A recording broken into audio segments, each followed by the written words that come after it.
Because this is one of the few times we really sit down and take the time to really think about critical issues. We live in a soundbite society, and it's refreshing when we have professionals consider different aspects of a topic and deeply think about the topic. We feel like we have to stop sometimes and reflect on our practices, and the theme is fixing vacation, and this is ongoing process as professors in the school. The Academy for Educational Studies was started 8 years ago on the campus of Missouri State University. And the idea was to see if we could gather some people together on occasions to talk about some of the critical questions that are facing education. Questions like, one of our first questions, why do kids hate school? Or a second question that we asked, the role of religion in 21st century public schools. What is it? What should we be doing in that regard?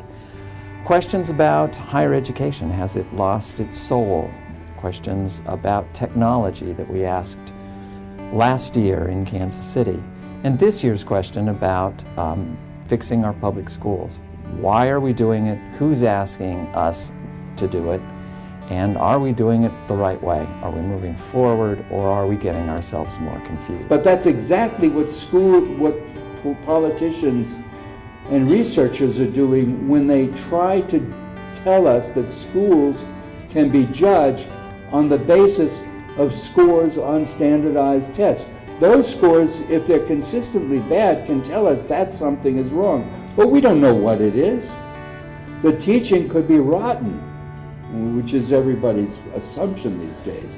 But it could be the kids are coming to school hungry. Or I've known cases in Champaign-Urbana where no dentist would treat students who were on welfare because they weren't covering their costs.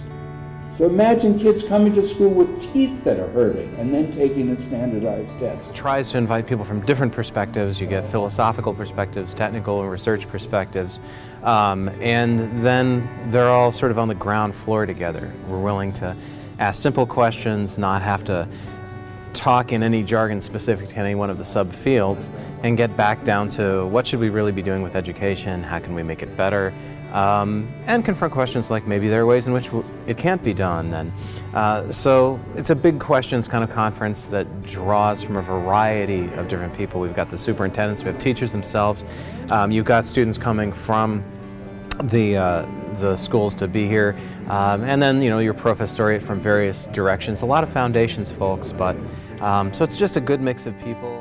But the other thing that we try to do is to create a framework where people can talk to one another, where there's an exchange, where they can sit down casually outside a session, or more focused and formalized inside a session, try to bring some divergent ideas together in a session so that people can challenge one another and grow from the experience. The best test in the world. I can't imagine any businessman going through this, or woman going through this.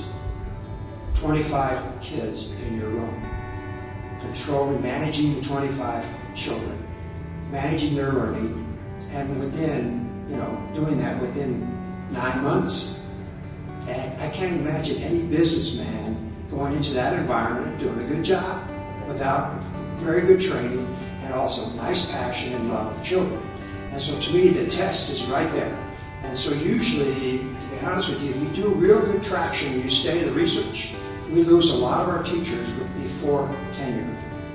And a lot of them self-select out. And believe me, there's nobody that can test teachers better than students. I have 5 children.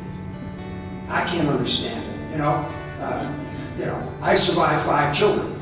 They survived 25 year in and year out. So to me, there's the test. The topics of the conference was how are we going to fix our schools, and of course my whole career has been in public education or at the university level as well, and it seems like the paradigm of schooling that we have now has run its course, and so we need to be having some deep conversations about what will schooling look like for the rest of the 21st century, and that's a very critical issue for us to consider. It really isn't a federal issue, although there's a role for the feds to play, of course, and there's a role for the state to play. But it's local. It really is. After the conference, there are some opportunities to publish. That's one of the attractiveness about the conference. We have done 2 books, one on the Why Kids Hate School Conference, one on the Religion in the Public Schools Conference, collected essays that we have put together. So people have sent in, we'll give them 2 or 3 months to sort of catch their breath and think about what they learned here and write it up in an essay and submit it. And we don't promise a book every year. Sometimes we go down that path and it doesn't look like it's going to work. But we always have an excellent opportunity to publish with and through this academy. And that's in our Critical Questions in Education electronic journal. My dear colleague Eric Sheffield is the editor of that journal. He is always talking to people at this conference about submitting their papers to the journal. It's a double-blind, peer-reviewed process, so it's an excellent journal that gets counted for all kinds of scholarly necessities in higher education. And it's designed to, again, continue that dialogue in an electronic format. So we have that opportunity every year and throughout the year, not just pertaining to the conference theme. That journal also accepts articles from other people.